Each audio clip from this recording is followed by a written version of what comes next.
የዛሬው እሳት የላሰ ፖለቲከኛ ደግሞ ስልጣንም ለመያዝ ጉልበትንም ቢሆን ከመጠቀም ወደ ኋላ ያላሉ ሰው ናቸው። ውልደታቸው በትግራይ ክልል ሽረ እንዳስላሴ ከተማ ነው። ዳሩ የትምህርት የኋላ ታሪካቸው የኤሌክትሪካል ምህንድስና፣ የኮምፒውተር ሳይንስና የኢንፎርሜሽን ቴክኖሎጂ ቢሆንም ፖለቲካ ለእርሳቸው አብክቶ የሚጋግሩት ሙያቸው ነው። እኚህ የታወቁ ኢትዮጵያዊ ፖለቲከኛና የኤሌክትሪክ ምህንድስና ባለሙያ ሰው ዛሬም ስልጣንን በጉልበት የሚይዙ ራሳቸውንም ለመሾም ከማንም ይሁንታ የማያሻቸው እንደ ልብ ሆነዋል። ዶክተር ደብረጽዮን ገብረ ሚካኤል።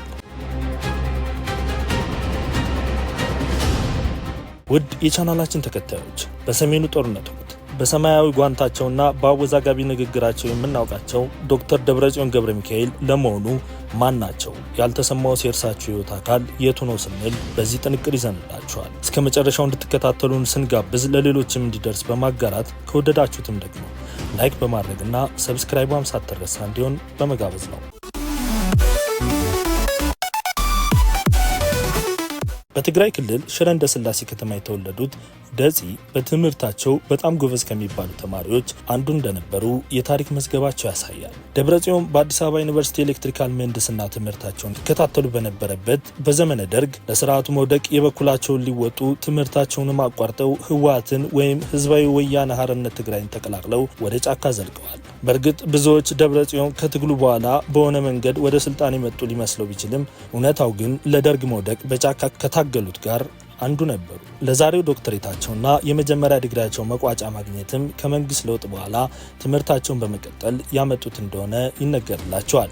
የፖለቲካ ጉዳይ ለእርሳቸው ከትምህርት ገበታቸውን ነቅሎ ጫካ ቢያስገባቸውም የትምህርት ዝንባሌያቸው ግን የኤሌክትሪካልና ኮምፒውተር ምህንድስና ነበር እና የመጀመሪያና ሁለተኛ ዲግሪያቸውን በዚሁ ዘርፍ ይዘዋል። ለዶክተሬት ዲግሪያቸውን ቢሆን ለመማር የመረጡት ከፖለቲካል ሳይንስ ይልቅ የኢንፎርሜሽን ቴክኖሎጂ አይቲን ነበር። ዶክተር ደብረጽዮን ገብረ ሚካኤል በኢትዮጵያ የመንግስት ስልጣን ውስጥ በርካታ ከፍተኛ ኃላፊነት ቦታዎችን መርተዋል። ከነዚህም መካከል የመገናኛና ኢንፎርሜሽን ቴክኖሎጂ ሚኒስትር በመሆን የሰሩ ሲሆን እንዲያውም በዚህ ዘርፍ የኢትዮጵያ የቴክኖሎጂ መሰረተ ልማት በማስፋፋት ረገድ ትልቅ ሚና ተጫውተዋል። ደጺ የኢፌዴሪ ምክትል ጠቅላይ ሚኒስትር ማዕረግ የደረሰ የስልጣን ከፍታም ነበራቸው። እናም በዘመነ ኃይለማርያም ደሳለኝ የኢኮኖሚ ክላስተር አስተባባሪና ምክትል ጠቅላይ ሚኒስትር ሆነው አገልግለዋል። በእርግጥ እርሳቸው በተማሩበት የትምህርት መስክም ያገለገሉ ለመሆናቸው የኤሌክትሪክ ኃይል ኮርፖሬሽን ቦርድ ሰብሳቢና የታላቁ የኢትዮጵያ ህዳሴ ግድብ ግንባታን በበላይነት ከሚከታተሉ አመራሮችም አንዱም ነበሩ። ከ2010 ዓ.ም ጀምሮ የብልጽግና መንግስት መምጣቱን ተከትሎ ደግሞ የትግራይ ክልል ፕሬዝዳንት በመሆን ክልሉን መርተዋል። በ2013 ዓ.ም በትግራይ ክልልና በፌዴራል መንግስት መካከል በተፈጠረው የጦርነት ወቅት ደግሞ ዶክተር ደብረጽዮን የክልሉን ኃይሎች በመምራት ግንባር ቀደም ተዋናይ ነበሩ። ጦርነቱ በደቡብ አፍሪካ ፕሪቶሪያ በተፈረመው የሰላም ስምምነት ካበቃ በኋላም በፖለቲካዊ እንቅስቃሴዎችና በክልሉ መልሶ ግንባታ ጉዳዮች ላይ እየተሳተፉ ይገኛሉ። የዶክተር ደብረጽዮን የግል ባህሪን ስንመለከት በብዙዎች ዘንድ በቴክኖሎጂ አፍቃሪነታቸው፣ በዝምተኛነታቸውና በስትራቴጂካዊ አመራር ችሎታቸው ይታወቃሉ። በኢትዮጵያ ፖለቲካ ውስጥ ላለፉት 30 ዓመታት ከፍተኛ ተጽዕኖ ከፈጠሩ ግለሰቦችም አንዱ ናቸው።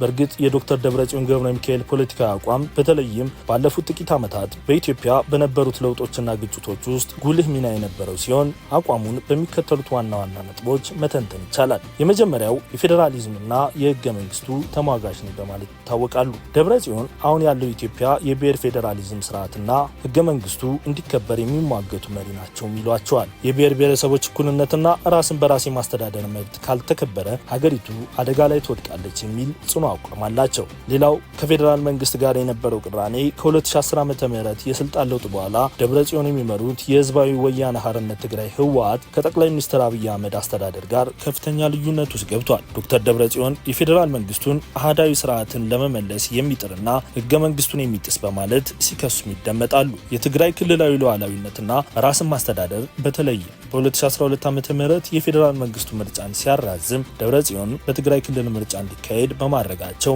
ከማዕከላዊ መንግስት ጋር ያላቸው ግንኙነት ወደ ከፍተኛ ውጥረት አምርቷል። እናም ለብዙዎች መሞት ምክንያት ለሆነው የሰሜኑ ጦርነት መወለድም ምክንያት ናቸው ይሏቸዋል። በትግራይ ጦርነት ወቅት ደብረጽዮን የክልሉ ኃይሎች በሊቀመንበርነት ሲመሩ ቆይተዋል። ይሁንና በ2015 ዓ.ም በደቡብ አፍሪካ ፕሪቶሪያ የተፈረመውን የሰላም ስምምነት ተከትሎ የትግራይ ክልል ጊዜያዊ መስተዳደር እንዲቋቋም ወደ መስማማት ፊታቸውን አዙረው ነበር። ግን ደግሞ በድርጅቱ ህወሓት ውስጥ በተፈጠረው የውስጥ ክፍፍል ደብረጽዮን አንዱን ቡድን በመምራት ላይ ይገኛሉ።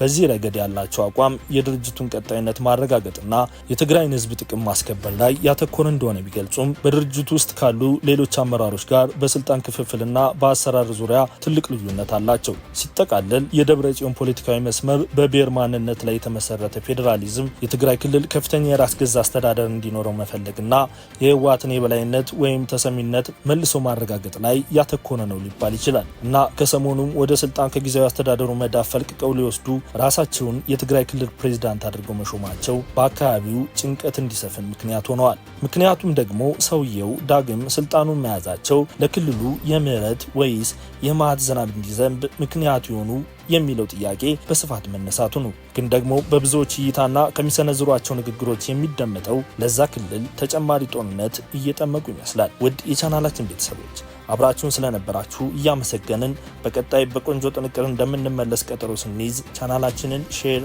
ላይክ እና ሰብስክራይብ እንድታደርጉ በመጋበዝ ነው። ሰላም።